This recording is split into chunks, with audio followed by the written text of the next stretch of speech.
The manger scene is such a beautiful scene for all of us. It captivates us, it motivates us, it inspires us. And we see so many different artists capture the beauty, the goodness, and the truth of this nativity scene. We see images of it, and it brings peace. There's a warmth, there's a joy when we see it. And so many different expressions of this nativity scene. Some are night, a silent night, a holy night, very quiet, peaceful night. But even in the day, we experience this great peace, just the beauty and the silence of this scene. And we can gaze upon the nativity and see the beauty of the Holy Family, to see the Christ child, to see the light that comes from above and the light that comes from within.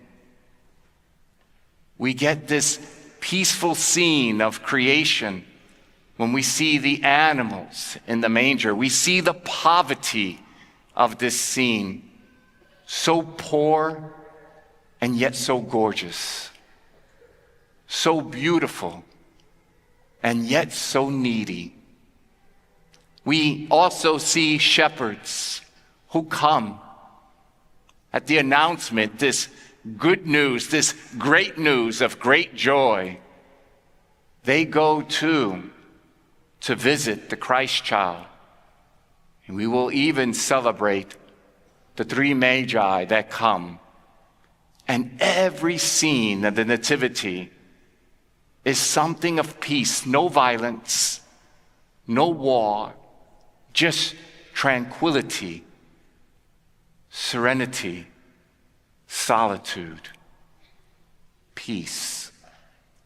And yet in all the scenes, all the beautiful nativity scenes that we have, all those Christmas cards that we share, all the ways that the artists try to capture this night, this day, there's one person that we never see, one person who remains silent and quiet on this holy night.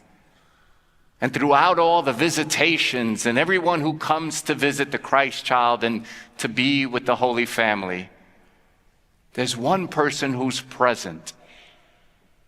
That is the present. It's his presence, and yet it's unseen.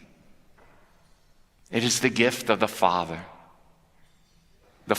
who loves humanity, a Father who loves this world so much that he gives of himself.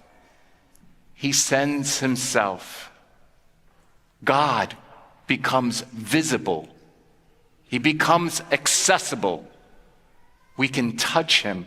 A God so great, so vast, that cannot be contained in his creation, becomes so tiny,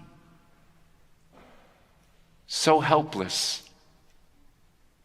so small, so tender, so needy, so hungry